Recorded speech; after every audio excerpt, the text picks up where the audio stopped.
அழகன் மீண்டும் வரா, எட்டு திக்கும் பயந்தானே.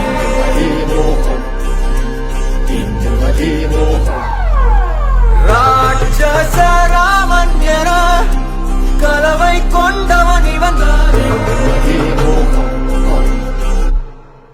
ஆரம்பிக்கலாங்களா?